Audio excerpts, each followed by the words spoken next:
Bonjour à tous et bienvenue à Voyage dans l'espace. Où que vous soyez dans l'univers, nous espérons que vous allez bien.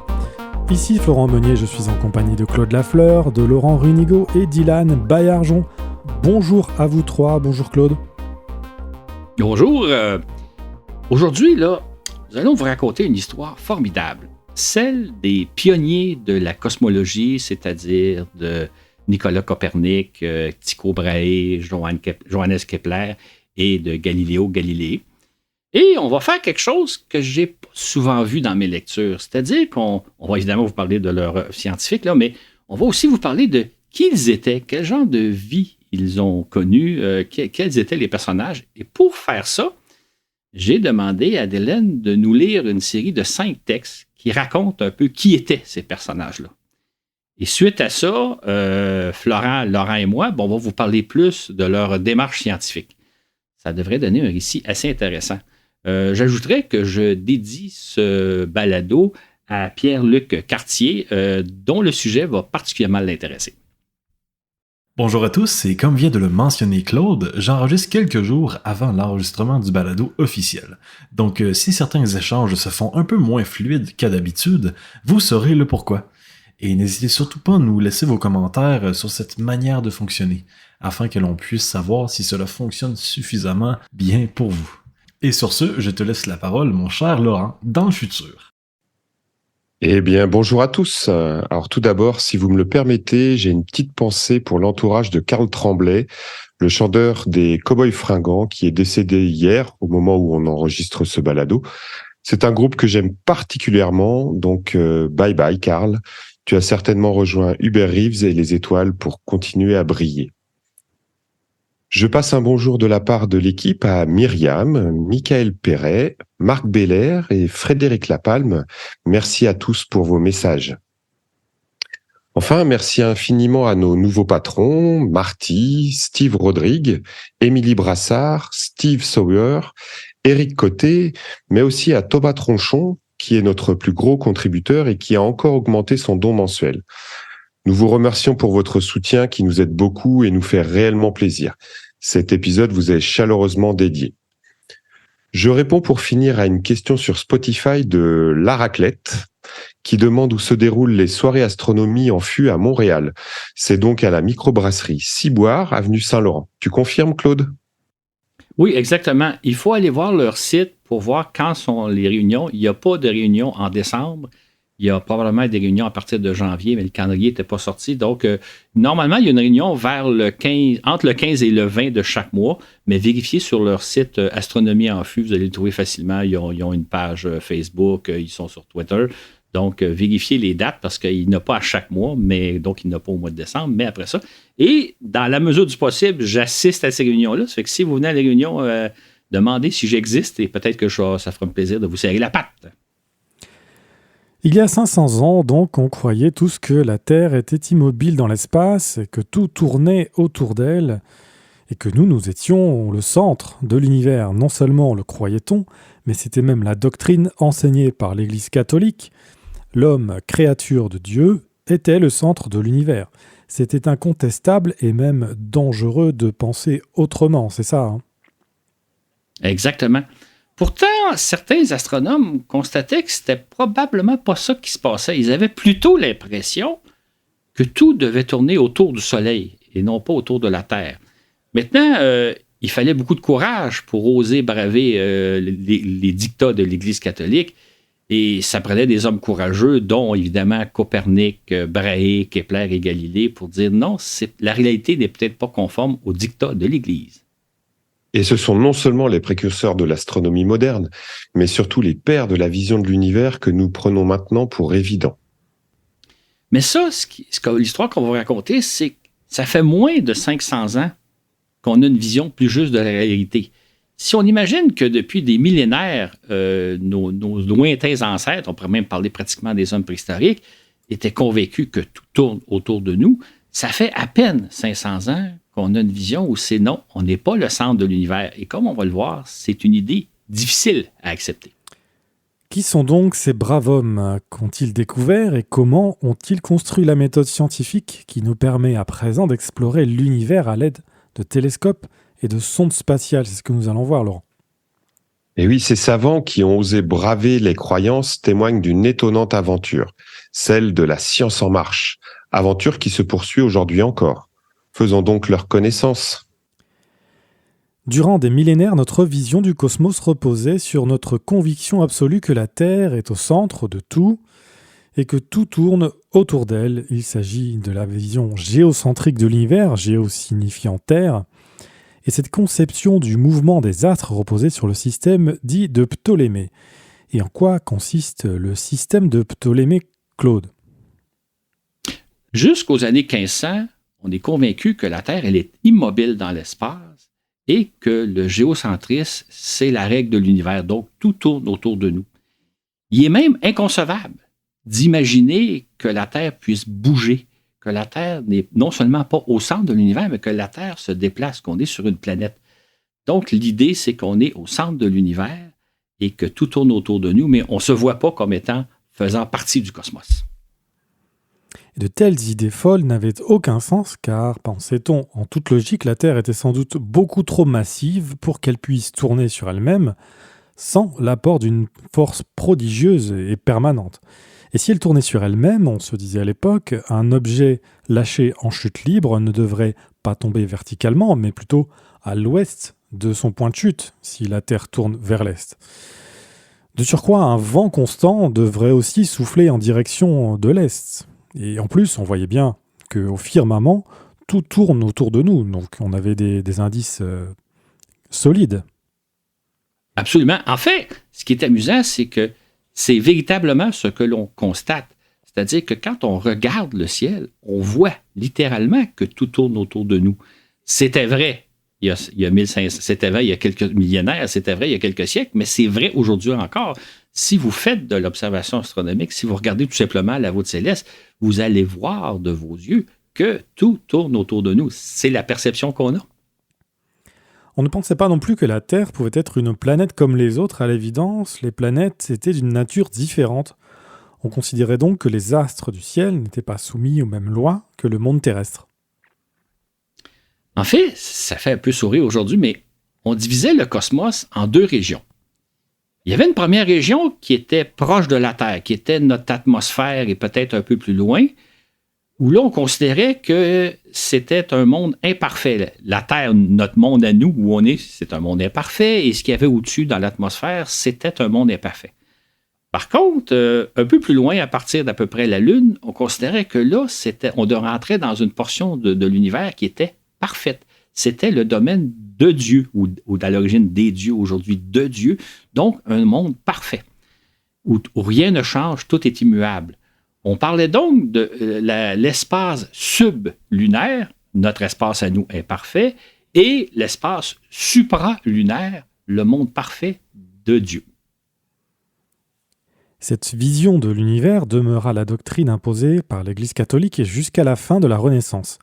Quiconque songeait à contester cette doctrine allait non seulement à l'encontre du bon sens populaire, tant c'était l'évidence même, mais également à l'encontre d'une tradition de pensée vieille de plus de 2000 ans.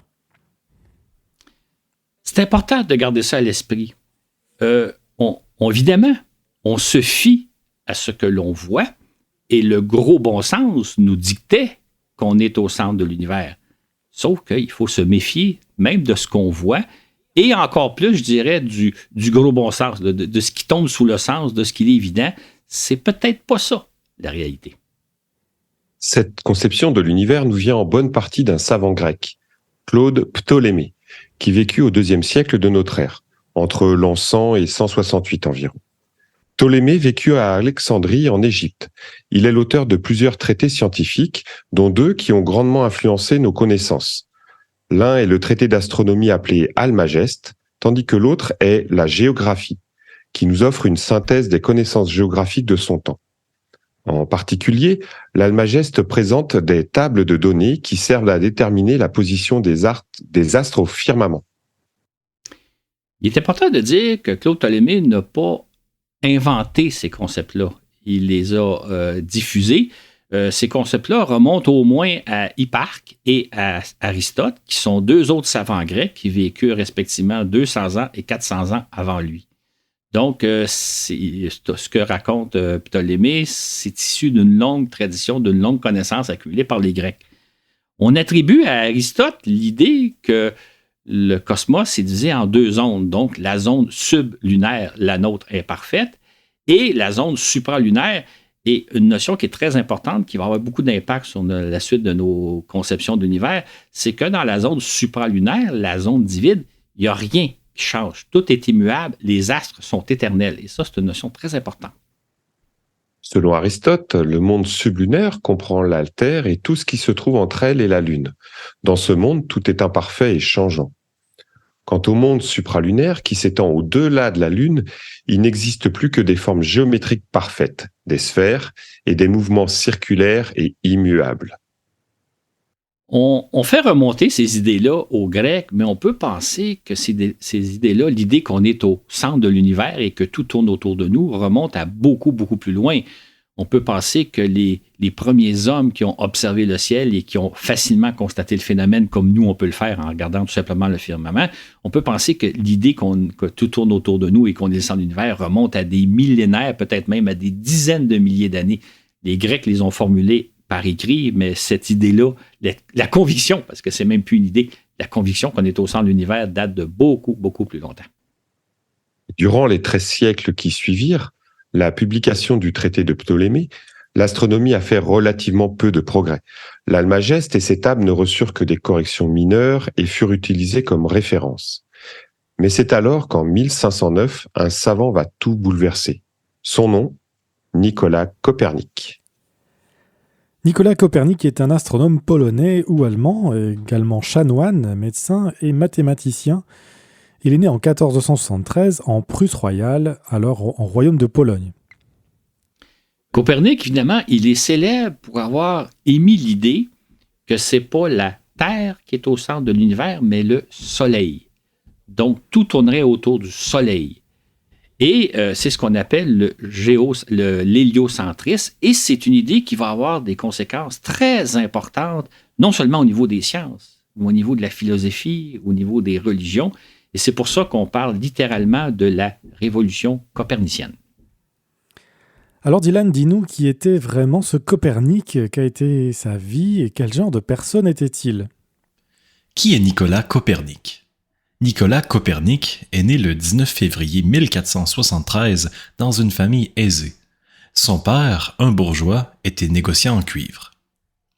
Dès son jeune âge, Copernic fut initié aux arts, à la musique et aux belles lettres. Il fréquente les meilleures écoles et universités. Lorsqu'il étudia à l'université de Cracovie, il se plongea dans les mathématiques et l'astronomie, mais aussi la médecine et le droit. Plus tard, à l'université de Bologne, alors qu'il loge chez l'astronome Domenico Maria Novara, qui est au passage l'un des premiers à remettre en question le système géocentrique de Ptolémée, il étudie le droit canonique et le droit civil. À son retour en Pologne, Copernic poursuit ses recherches astronomiques et constate assez rapidement que le modèle géocentrique de Ptolémée était dépassé. Il élabora donc pour le remplacer un système héliocentrique. À l'évidence, observe-t-il, c'est le Soleil, Hélios, qui occupe le centre de l'univers. C'est ainsi qu'il rédige au début des années 1510 un court traité où il expose son système. Il fait ensuite circuler discrètement son manuscrit autour de lui. Cependant, durant 36 années, il garda son hypothèse secrète. Il semble que cette réticence à le partager soit principalement due à des considérations scientifiques de sa part plutôt que par crainte de représailles de l'Église. Copernic constate que les observations qu'il fait ne correspondent pas forcément avec son modèle héliocentrique. Quelque chose ne tournait pas rond, et ce quelque chose, c'est le dogme d'Aristote exigeant des orbites parfaitement circulaires. Finalement, Copernic rédigea enfin son modèle héliocentrique dans un traité qu'il fera date et intitulé « Des révolutions des sphères célestes ». Mais ce n'est qu'en 1543 que cet ouvrage est publié par un imprimeur de Nuremberg, mais au moment même, malheureusement, où Copernic se meurt. On rapporte d'ailleurs qu'il aurait même tenu dans ses mains un exemplaire de son traité juste avant de s'éteindre. Son système héliocentrique est adopté relativement rapidement par les astronomes qui constatent qu'il décrit mieux la réalité que le modèle de Ptolémée. Mais comme on devait s'y attendre, cet exposé suscite bientôt une vive réaction de la part des autorités religieuses. De son vivant, Copernic n'a pourtant jamais été inquiété par l'Église. Par contre, son traité sera mis à l'index des livres interdits par l'Église catholique en 1616 et le restera durant plus de 2 siècles, jusqu'en 1835. Copernic propose donc une vision radicalement différente de l'idée qu'on se fait jusqu'alors de l'univers. La Terre n'est plus le centre de tout, mais elle devient une simple planète qui tourne autour du Soleil. C'est une idée révolutionnaire, n'est-ce pas, Claude ? Absolument. En fait, c'est même une idée choquante parce qu'elle remet en cause la place que les religions accordent à l'homme. Pour les religions, l'homme, c'est une créature divine. L'homme est au centre de l'univers. L'homme est au centre des préoccupations de Dieu. Alors que là, Copernic nous dit, non, on n'est peut-être pas le centre de l'univers. Son système héliocentrique est assez rapidement adopté par les astronomes qui, eux, observent le ciel et qui disent, ça correspond peut-être plus à la réalité que l'idée de penser qu'on est au centre de l'univers. Par contre, pour les religions, c'est une idée inacceptable. Et en outre, Copernic met en évidence les nombreuses failles des systèmes astronomiques existants. Systèmes qui, aussi complexes les uns que les autres, n'arrivent jamais à expliquer ce que les astronomes observent. De fait, aucun modèle simple de l'univers ne parvient à rendre compte de ce que les astronomes voient au firmament à l'époque. Exactement. Et même, Copernic va plus loin parce qu'il dit non seulement la Terre n'est pas le centre de l'univers, mais la Terre se déplace dans l'univers. Et elle se déplace de 2 façons. Lui, ce qu'il observe, c'est que la Terre, d'une part, tourne sur elle-même en 24 heures et en plus, elle tourne autour du Soleil. Donc, elle se déplace de 2 façons, alors que jusqu'à maintenant, on considérait que la Terre est par définition immobile. Et ce que Copernic nous dit, c'est que le fait que la Terre tourne sur elle-même en 24 heures, c'est ce qui explique que quand on observe le firmament le soir, on voit tous les astres se lever à l'est et au fil de la nuit progresser pour se coucher à l'ouest le matin. Et aussi, si on observe de soir en soir, semaine après semaine, mois après mois, on voit que l'ensemble des étoiles, qui sont toutes fixes les unes par rapport à les autres, se déplacent tranquillement sur un cycle qui dure 365 jours. On doit donc à Copernic la notion de jour, le fait que la Terre tourne sur elle-même, et la notion d'année, le fait que la Terre fasse un tour autour du Soleil en une année. On connaissait ces notions-là, on connaissait ces cycles-là, mais lui, il donne l'explication en disant la journée de 24 heures, c'est le fait que la Terre tourne sur elle-même. Le cycle annuel, c'est le fait que la Terre fait un tour du Soleil. C'est donc des idées vraiment révolutionnaires. Copernic observe aussi que les étoiles se trouvent à des distances considérables de nous et nettement plus loin que les planètes, distance impossible à mesurer à son époque, dit-il. Exactement. En fait, aujourd'hui, nous savons que les planètes se trouvent à des millions de kilomètres de nous, à des dizaines de millions de kilomètres de nous, ou à des centaines, alors que les étoiles se trouvent à des années-lumière de nous. Et là, on ne parle vraiment pas des mêmes unités de distance, comme d'ailleurs on l'a vu dans le balado précédent sur la cosmologie, où on expliquait un peu les différences de distance. Donc, les planètes, c'est en termes de millions de kilomètres des distances, alors que les étoiles sont en termes d'années-lumière, des distances nettement trop considérables pour pouvoir évaluer ça à l'époque de Copernic. Ce modèle héliocentrique est simple et logique, il ne parvient cependant pas à rendre parfaitement compte de ce qu'observent les astronomes, car tous commettent l'erreur de considérer que les planètes se déplacent sur des orbites circulaires. Il s'agit là, notons-le, du dogme du mouvement circulaire uniforme et parfait imposé par la conception d'un cosmos harmonieux et ordonné, les cieux étant parfaits selon l'Église, contrairement à la Terre. À l'époque de Copernic, un autre astronome fait faire d'importants progrès à l'astronomie. Il s'agit de Tycho Brahe, qui constate lui aussi que le modèle de l'univers prôné par Ptolémée est inadéquat. Mais Brahe propose un modèle légèrement différent de celui de Copernic. Lequel, Claude ? Pour Brahe, la Terre demeure immobile et c'est le Soleil qui tourne autour de lui, sauf que tout le reste tourne autour du Soleil. Donc, tout l'univers tourne autour du Soleil, mais le Soleil tourne autour de la Terre. Système un peu bizarre, mais qui fait du sens quand même. Surtout, Brahe est un observateur hors pair, véritablement. Il a réalisé les observations les plus précises de la position des planètes et des étoiles. Ces mesures sont souvent 10 fois plus précises que celles recueillies par ses prédécesseurs. Elles permettront ensuite aux astronomes de faire des bonds de géants. Un peu comme Copernic, Brahe marque aussi un tournant dans l'histoire des sciences. Parce que lui prétend que les observations de la réalité sont plus importantes que les dogmes millénaires, que ce qu'on pense depuis des milliers d'années. Pour lui, l'observation de la réalité doit supplanter nos conceptions qui datent même de plusieurs milliers d'années. On peut penser, quand on regarde la vie de Brahe, que c'est possiblement le premier scientifique, premier véritable chercheur scientifique. En tout cas, si ce n'est pas le premier, il fait partie des premiers. Et comme on va le voir dans la biographie que va nous livrer Dylan, c'est littéralement un libre penseur, chose très, très rare à son époque. Alors donc, Dylan, c'est à toi. Raconte-nous qui est Tycho Brahe. Tycho Brahe en danois, ou bien Tycho Brahe en bon français, naît le 14 décembre 1546 dans une grande famille associée depuis longtemps au cercle des intimes qui assistent et conseillent le roi du Danemark.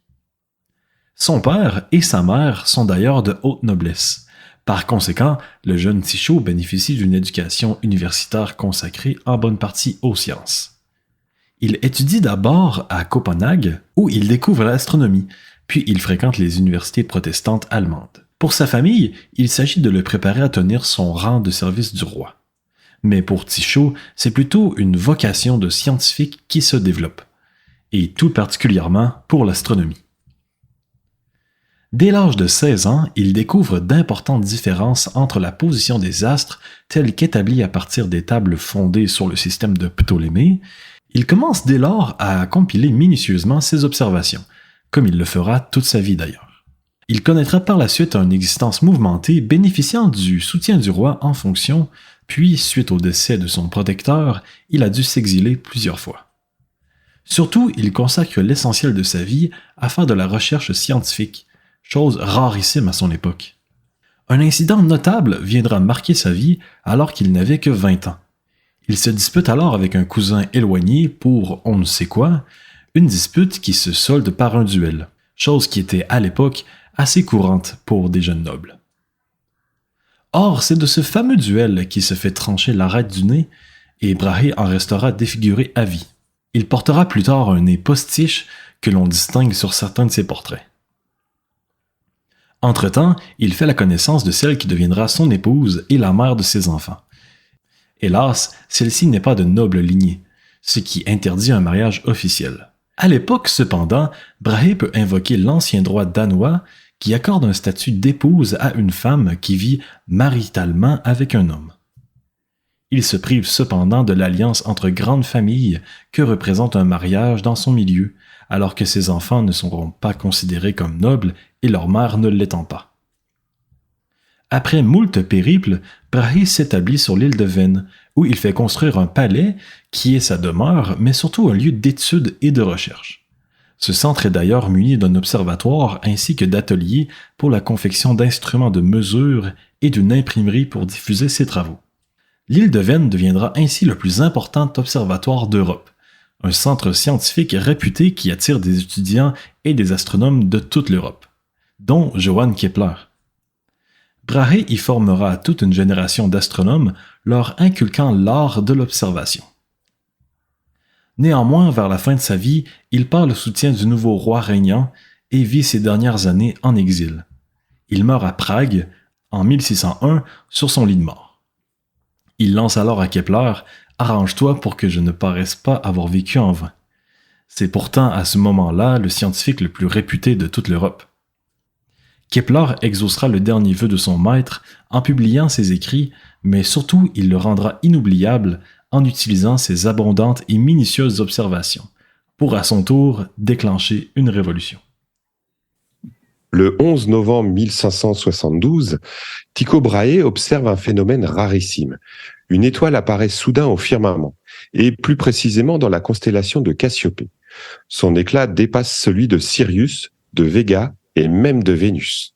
De quoi s'agit-il, Claude? Comment comprenez-nous ce que a observé Brahe? Ce qu'a observé Brahe, c'est ce qu'on appelle aujourd'hui une supernova. Une supernova, c'est une étoile qui, en fin de vie, implose sur elle-même, s'effondre sur elle-même et produit alors une chaleur et une luminosité effarante. En fait, elle peut devenir presque aussi lumineuse que toute une galaxie en entier. Une supernova, ça dure normalement quelques semaines, quelques mois. En fait, au bout de quelques mois, on la voit de moins en moins. Donc, c'est un phénomène vraiment spectaculaire. Et Brahe est le premier à avoir documenté une telle observation. Aujourd'hui, on parle de la supernova SN 1572, c'est-à-dire la supernova de l'année 1572, ou encore on parle de la nova de Tycho. On estime même qu'il s'agit de l'un des événements les plus marquants de l'histoire de l'astronomie, que viendra par la suite confirmer une autre observation déterminante faite par Brahe. En fait, 5 ans plus tard, en 1577, Brahe observe une autre étoile qui apparaît au ciel. Sauf que cette fois-là, c'est une comète. Et là, il est vraiment heureux parce que lui, il a toujours rêvé de voir une comète et d'observer un peu son déplacement dans le ciel, de l'étudier soir après soir. Et cette comète-là, c'est une comète très importante qui va être visible partout en Europe. Il n'y a pas juste Brahe qui l'observe, beaucoup d'autres l'observent. C'est une comète spectaculaire. Comme je pense qu'on pourrait dire que de notre vivant, en tout cas de mon vivant à moi, on n'a pas encore vu ce genre de comète-là aussi spectaculaire que ce qu'a eu la chance de voir Brahe. Tycho Brahe l'observe jusqu'en janvier 1578. Il cherche alors à retracer sa trajectoire et à la comparer avec celle de la Lune. Ce faisant, il finit par démontrer que cette comète se trouve bien au-delà de la Lune, au moins 4 fois plus distante qu'elle. Pour lui, celle-ci décrit une orbite autour du Soleil, à l'instar des planètes. Et voilà qui change tout. Parce que jusqu'à ce moment-là, ça fait depuis longtemps qu'on observe des comètes, mais les astronomes de l'époque sont convaincus que les comètes sont un phénomène atmosphérique. C'est quelque chose qui se passe dans notre atmosphère terrestre, ou tout au moins dans l'espace sublunaire. Or, et évidemment, à l'époque, on considère que dans l'espace supralunaire, il n'y a pas de changement, il n'y a rien qui se passe, tout est immuable, les astres sont éternels. Or, Tycho Brahe prouve que ce n'est pas le cas. Dans le cas de la comète, elle n'est pas dans l'espace sublunaire, mais plutôt dans la région supralunaire du cosmos. Ces observations sont bouleversantes, puisqu'elles démontrent que tant la nouvelle étoile que la comète se trouvent par-delà la Lune. Du coup, Brahe jette par terre le dogme d'une division des cieux en un monde sublunaire imparfait car changeant et un monde supralunaire parfait car immuable. Johannes Kepler est un astronome allemand célèbre pour avoir trouvé ce qui clochait, si on peut dire, au sujet de l'orbite des planètes. Il en déduisit le principe qui gouverne celle-ci. Il découvre du coup les relations mathématiques qui rendent parfaitement compte la trajectoire décrite par les planètes. Il élabore ce que l'on appelle à présent les 3 lois de Kepler. En fait, Kepler se sert des observations ultra précises qu'a accumulées Tycho Brahe durant des décennies pour littéralement valider le concept de Copernic. Parce que jusqu'à maintenant, ce que Copernic, on le sait, c'est un peu une théorie, c'est un modèle. Mais grâce aux équations que va trouver Kepler, il valide que ce n'est pas simplement une théorie, c'est la réalité. Commençons par décrire qui est ce Johannes Kepler, Dylan. Johann Kepler naît le 27 décembre 1571 au sein d'une famille allemande qui jouit d'une certaine reconnaissance sociale. Son grand-père avait été bourgmestre de la ville. Celui-ci a néanmoins sombré dans la pauvreté, de sorte que Johann vivra son enfance dans une famille qu'on qualifierait aujourd'hui de dysfonctionnelle. Son grand-père est mercenaire dans une armée et est toujours en campagne militaire, tandis que sa mère est dure et chamailleuse. Le jeune Kepler est plutôt élevé par sa tante, qui finira malheureusement sur le bûcher pour sorcellerie. Et en complément, il naît prématurément et sera de santé fragile, souffrant même d'une mauvaise vision. Bref, la vie de Johann Kepler ne sera pas facile, mais vraiment pas. Néanmoins, ce sont ses parents qui l'initient à l'astronomie, sa mère l'amenant observer le passage d'une comète, alors que son père lui fait assister à une éclipse de la Lune. Johann est intrigué par les teintes rougeâtres que prend alors la Lune, phénomène mystérieux à l'époque puisqu'inexpliqué, mais que Kepler expliquera éventuellement. Ses parents le destinent à devenir homme d'église, ce qui lui plaît bien puisqu'il est croyant et le demeurera toute sa vie. À l'université de Tübingen, il étudie l'éthique, le dialecte, la rhétorique, le grec, l'hébreu, l'astronomie et la physique, ainsi que la théologie et les sciences humaines. Son professeur d'astronomie, obligé d'enseigner le modèle géocentrique de Ptolémée, est pourtant un adepte du nouveau système héliocentrique de Copernic. Kepler deviendra lui-même un copernicien convaincu. Ses études terminées, il devient professeur de mathématiques. Il doit aussi dresser des cartes astrales, élaborer des horoscopes et même faire des prédictions astrologiques car, en son temps, astronomie et astrologie font bon ménage. En 1600, confronté à d'intenses querelles religieuses entre catholiques et réformistes, Kepler est forcé de se réfugier à Prague, invité par Tycho Brahe, qui en fera son assistant. Ce sera pour lui une chance inestimable car, comme nous l'avons relaté, Brahe décédera brutalement l'année suivante, laissant Kepler ses observations et sa fonction de mathématicien impérial. En bon mathématicien, Kepler utilisera alors ces données pour calculer l'orbite des planètes. Hélas, il mourra dans la plus grande pauvreté en 1630, à l'âge de 59 ans, loin de son épouse et ses enfants qui n'apprendront son décès que 2 mois après les faits. À l'époque de Kepler, les astronomes n'arrivent pas à prédire la position exacte des planètes au firmament, même en se basant sur le modèle géocentrique de Copernic. Et alors pourquoi ça, Claude ? Le problème auquel se butent les astronomes, c'est qu'ils considèrent que les planètes circulent nécessairement sur des orbites parfaitement circulaires. Le ciel, l'espace supralunaire, il est parfait, donc les planètes circulent sur des orbites parfaites, sur des cercles parfaits. Ça, c'est le premier obstacle. Autre chose qui les intrigue beaucoup, c'est que quand ils observent les planètes, ils se rendent compte que parfois, les planètes ralentissent un peu. Et en d'autres moments, ils accélèrent un peu.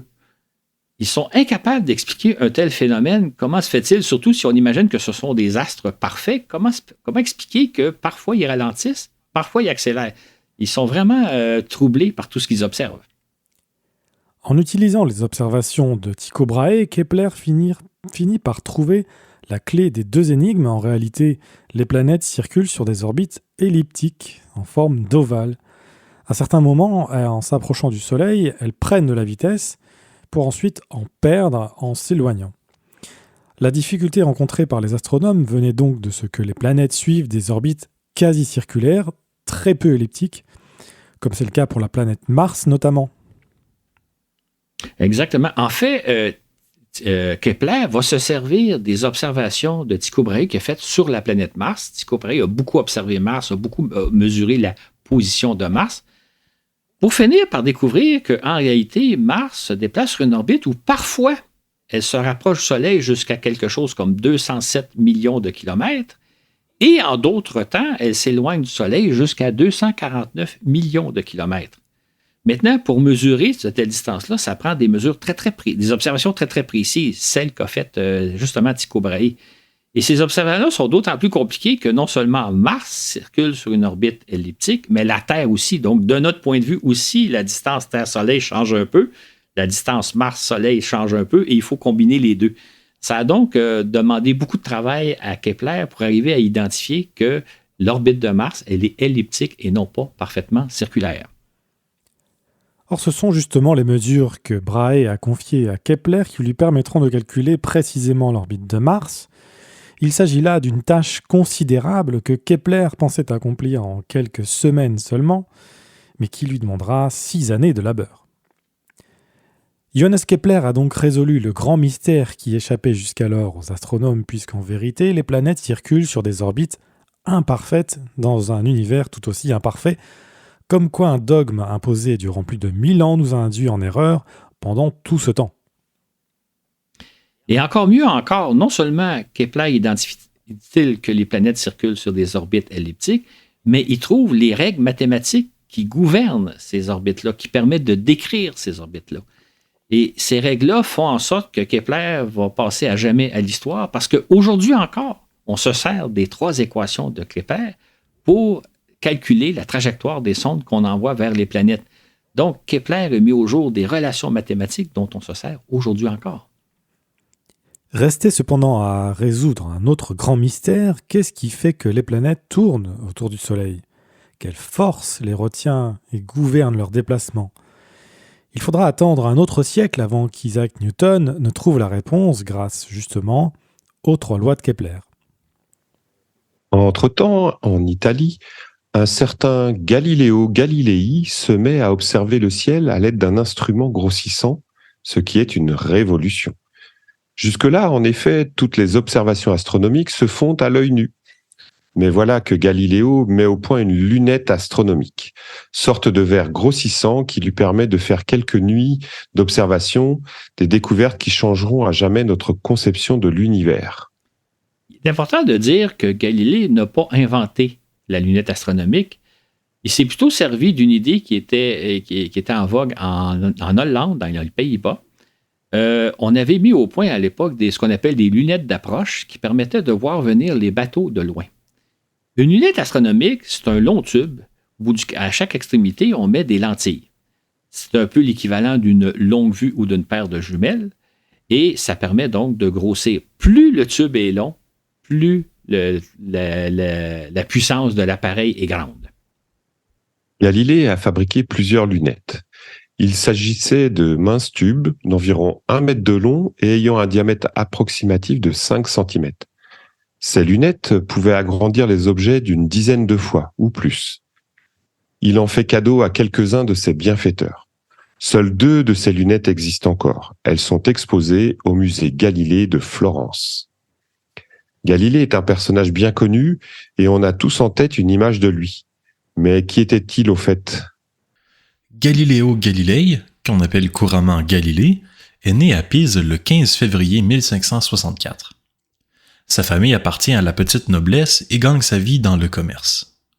Son père est luthiste, musicien et chanteur. Le jeune Galilée fait preuve d'une grande dextérité. Enfant, il s'amuse à reproduire en maquette les machines qu'il voit. Il reçoit d'abord une éducation religieuse dans un couvent, mais n'entre pas dans les ordres. Son père l'inscrit plutôt à l'université de Pise, où il suit des cours de médecine. Il reviendra toutefois à Florence sans avoir complété ses études ni obtenu un diplôme.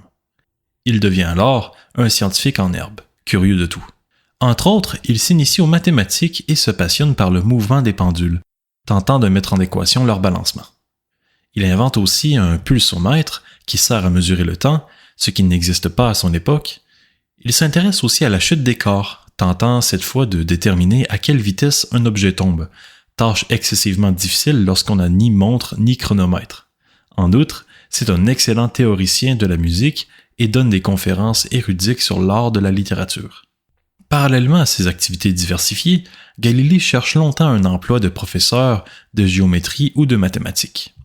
On lui octroie finalement un poste de mathématiques à l'université de Pise. Puis, à Venise, il enseigne la mécanique appliquée, les mathématiques, l'astronomie et l'architecture militaire. Cette ville, notons-le, est réputée pour la qualité de son industrie de verre. Dans ses cours d'astronomie, Galilée est contraint d'enseigner le système de Ptolémée, même s'il est convaincu de la justesse du système de Copernic. Il n'ose pas encore s'insurger contre les idées reçues. En 1604, il observe l'apparition d'une étoile, une nova, qui disparaît au bout de quelque temps. L'apparition d'une nouvelle étoile puis sa disparition soudaine entrent en contradiction avec la notion de cieux immuable supposée par Aristote et imposée par l'Église. Galilée ne croit pas à la perfection des cieux, mais il attend d'avoir la preuve avant de s'insurger. En mai 1609, il reçoit une lettre de l'un de ses anciens étudiants qui l'informe de l'existence d'une longue vue conçue par l'opticien hollandais Hans Lippershey et qui permet de voir au loin. Il s'agit avant tout d'un jouet qui grossit les objets observés environ 7 fois.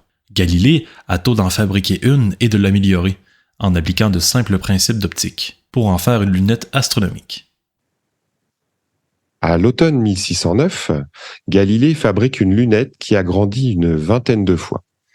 Il la tourne vers le ciel et très vite, il constate que la Lune n'est pas parfaite, comme le préconisait Aristote.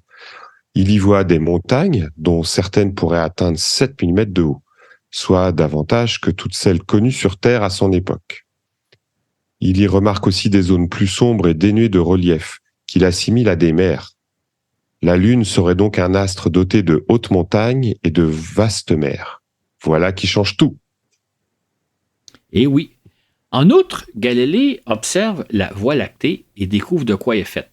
La Voie lactée, là, si vous avez la chance d'aller dans un endroit où le ciel est assez sombre, où il n'y a pas trop d'éclairage, vous allez voir une espèce de longue bande laiteuse qui traverse le ciel d'un horizon à l'autre. Les Grecs pensaient justement que c'était une coulée de lait, c'est pour ça qu'on parle de la Voie lactée.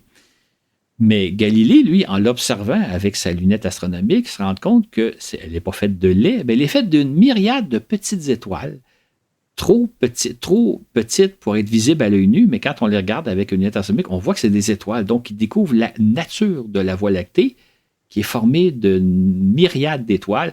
Aujourd'hui, on sait que c'est notre galaxie qu'a observé Galilée, mais à l'époque, on comprend juste que c'est d'un nombre considérable d'étoiles. En outre, Galilée regarde le Soleil avec sa lunette pour voir de quoi il s'agit. Et là, j'ouvre une parenthèse, il ne faut jamais, jamais, jamais regarder le Soleil soit à l'œil nu, soit avec une paire de jumelles ou quoi que ce soit, à moins d'avoir des fils spéciaux. Et là, j'ouvre une parenthèse parce que dans quelques mois, ici au Québec, on va avoir droit à une éclipse totale du Soleil. Il ne faut pas regarder le Soleil sans avoir les lunettes appropriées. Là, on va en parler beaucoup à l'époque. Tout le monde va distribuer des lunettes pour observer le Soleil. Il ne faut jamais regarder le Soleil. Galilée le fait avec son télescope. D'ailleurs, il a abîmé ses yeux. Il y a eu des problèmes de cécité pendant plusieurs mois. Ses yeux se sont rétablis à notre connaissance. Mais ce qu'a découvert Galilée, c'est que sur le Soleil, il y a des taches. Or, on pensait jusqu'à ce moment-là que le Soleil, c'était un astre divin, un astre parfait. Et non, Galilée découvre qu'il y a des taches sur le Soleil. Et ça, il y a plusieurs croyants religieux qui vont nier l'existence des taches parce que ça ne se peut pas que le Soleil ne soit pas un astre parfait. Puis, en janvier 1610, Galilée fait une autre observation déconcertante. Il remarque 4 petites étoiles aux côtés de Jupiter. Il observe ensuite que, soir après soir, ces étoiles accompagnent la planète. De toute évidence, se dit Galilée, elles tournent autour de Jupiter. Il est ainsi le premier homme à observer des astres tournant autour d'autre chose que la Terre, mettant à mal la conception géocentrique de l'univers. Pour Galilée, qui observe Jupiter, il a l'impression d'observer un mini-système solaire, un modèle du système solaire où il y a des objets qui tournent autour d'une étoile, en l'occurrence Jupiter dans le cas présent.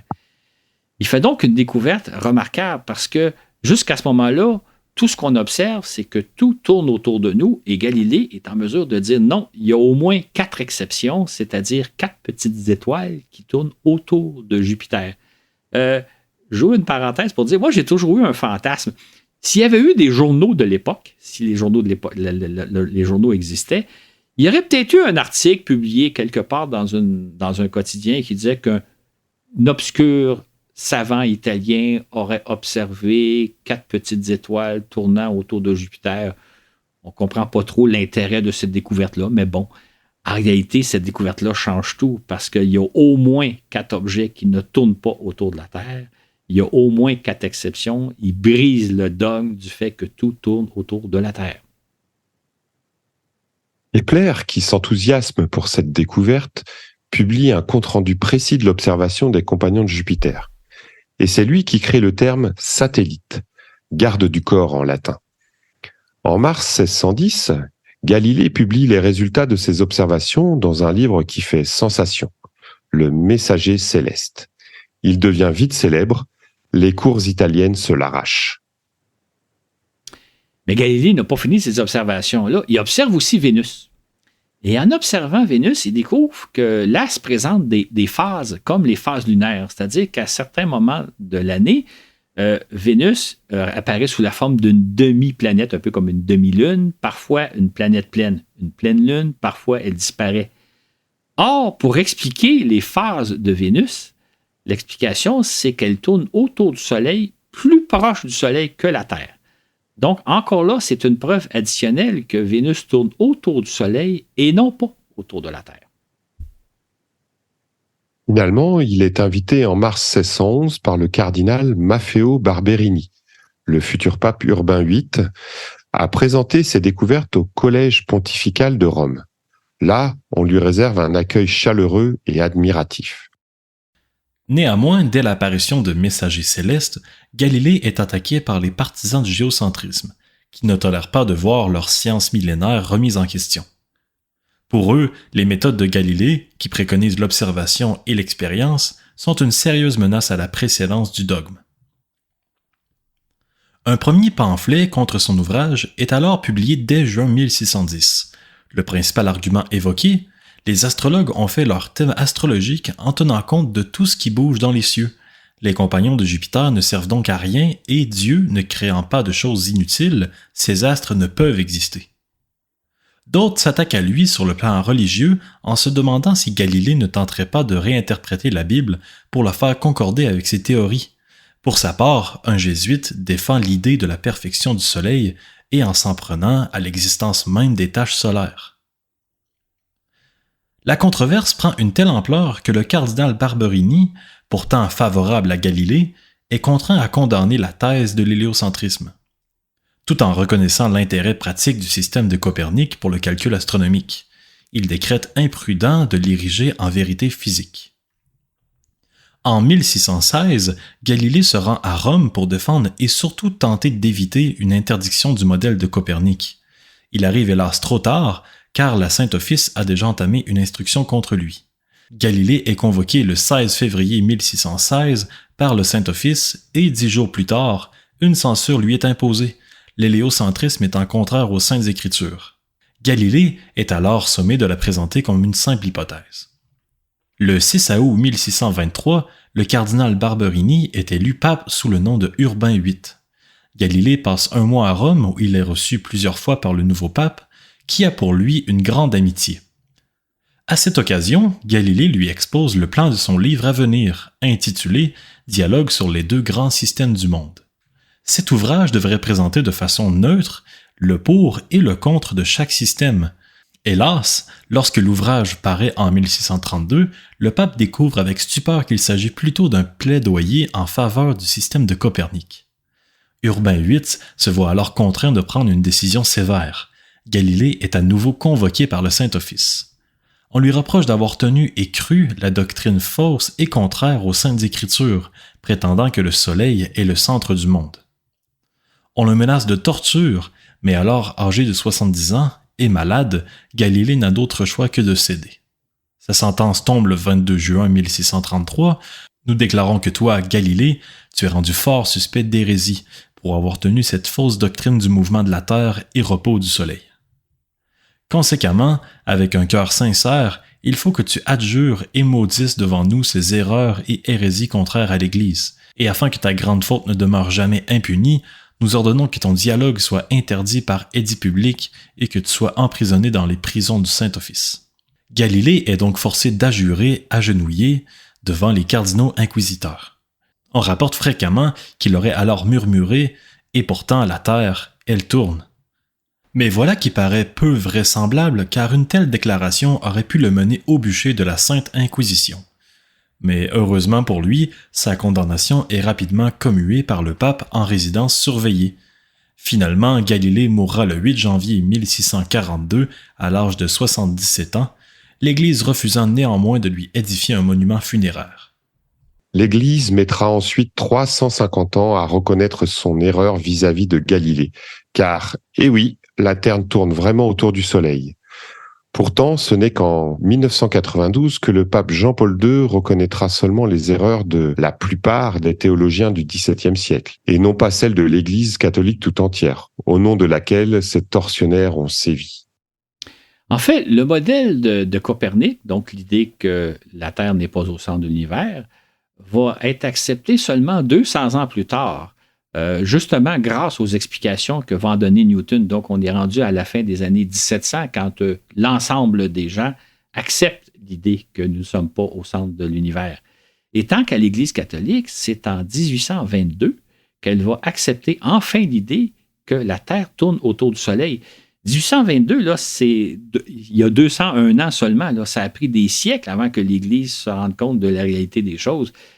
Ça peut paraître incroyable aujourd'hui, mais il ne faut pas remonter bien loin avant d'imaginer que la Terre ne tournait pas autour du Soleil. C'est une idée qui a été très difficile à accepter. En remontant aux travaux de Copernic, on constate qu'il s'est écoulé très exactement 100 ans entre cette hypothèse formulée en 1509 et les observations faites par Galilée en 1609, qui en confirment la justesse. Si durant 1500 ans, l'astronomie a fait très peu de progrès à cause des dogmes imposés, voilà que des hommes courageux nous ont ouvert les portes de la connaissance. En fait, là, l'idée que la Terre se déplace dans l'espace, que nous habitons sur une planète comme les autres, a été une idée très difficile à accepter. Il a fallu vraiment un esprit brillant, celui de Copernic, pour imaginer la chose, et une série d'esprits brillants, là, Kepler, Brahe, Galilée et compagnie, pour l'imposer, cette idée-là. Je dis des esprits brillants, mais aussi des hommes très courageux. Soulignons pour terminer que ce récit illustre de quelle façon se bâtit la connaissance scientifique et à quel point elle peut se buter à des dogmes religieux, sinon même au gros bon sens populaire. En fait, là, l'idée que, d'une façon ou d'une autre, on est quelque part au centre de l'univers, ou tout au moins au centre des préoccupations de Dieu, c'est une idée très tenace parce qu'elle est très, très répandue aujourd'hui.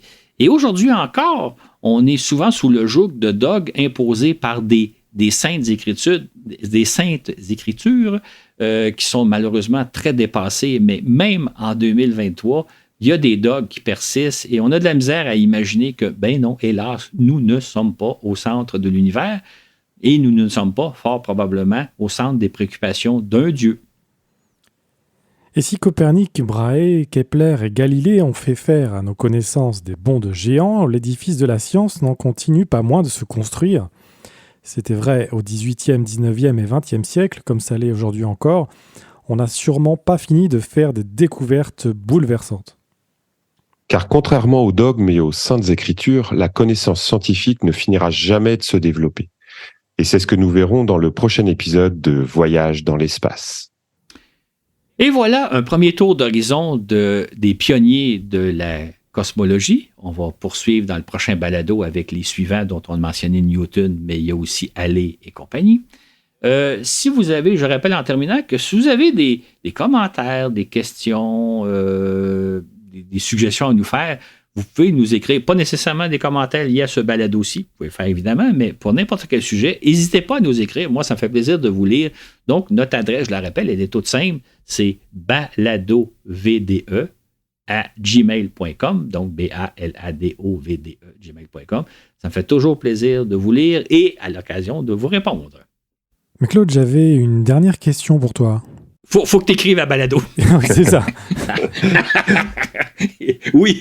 Et donc, Oui. À l'époque de Kepler et Galilée, il y avait un personnage savant qui s'appelait Giordano Bruno et qui avait déjà émis l'hypothèse à l'époque qu'il pouvait y avoir des galaxies et des systèmes de galaxies et une infinité d'autres mondes. Est-ce que tu as croisé la route de ce personnage durant tes recherches? Est-ce que tu avais prévu d'en parler ou bien est-ce qu'il ne rentre pas dans le cadre de ce balado?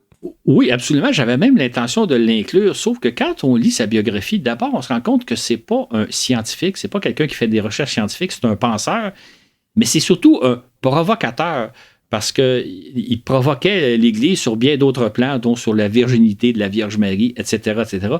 C'était avant tout quelqu'un qui avait des idées, mais quelqu'un qui était un provocateur à tous les niveaux, et c'est pour ça qu'il a firmé sur le bûcher. J'avais l'intention à l'origine de l'inclure dans mes savants, mais ce n'est pas un savant. Ça peut être intéressant d'aller lire sa biographie, mais vous allez voir, c'est quelqu'un qui cherche, je vous ai dit, qui cherche le trouble, qui est en discorde avec à peu près tout le monde. Et malheureusement pour lui, il a fini sur le bûcher, mais c'est pas une raison pour ça ne le justifie pas, mais il l'a un peu cherché. Fait que ce n'est pas. C'est quelqu'un qui avait plein d'idées. Effectivement, il a imaginé qu'il y avait d'autres galaxies, que l'univers était beaucoup plus vaste, mais ça reposait simplement sur son imaginaire, comme il imaginait que la Vierge Marie n'était pas vierge, et plein d'autres concepts comme ça qui n'ont rien à voir avec la science. C'est pour ça qu'on l'associe souvent comme si c'était un scientifique, mais ce n'en est pas un. À l'origine, je l'avais inclus dans ma recherche, puis quand j'ai lu sur lui, je dis, il ne cadre pas avec des savants comme Copernic, Kepler, Brahe et Galilée, etc. C'est pour ça que j'en ai pas parlé, mais tout le monde me le dit, effectivement. Il devrait faire partie de la liste, mais ce n'est pas un savant. Ouais, je vous encourage donc à aller vous renseigner plus sur son histoire si ça vous intéresse. De même que sur Tycho Brahe, pour moi, je trouve que c'est un des savants de l'époque qui est vraiment le plus formidable. C'est déjà un personnage assez fantasque et qui a mis au point et qui a perfectionné des techniques de mesure de distance. C'est absolument incroyable le travail qu'il a accompli. Absolument, comme je disais, c'est un libre penseur. Soit dit en passant, je peux peut-être rajouter que une bonne partie du balado, je me suis basé pour le rédiger sur des descriptions que Wikipédia fait de chacun de ces personnages-là.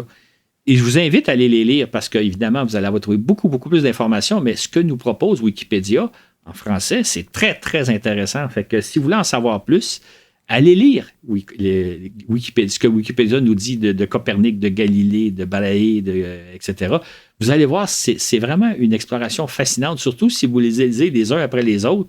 Vous allez voir les concordances, les liens entre les uns. C'est vraiment, Wikipédia nous offre une foule d'informations vraiment intéressantes. Merci beaucoup et hâte d'avoir tout de suite le deuxième épisode. On le fait là, ça y est, on y va, Claude? Allez, on peut le faire, le texte existe, mais vous ne l'avez pas encore lu. Bon, on va attendre 2 semaines. On le fait dans 2 semaines, exactement. À bientôt. Allez, à bientôt. Bye.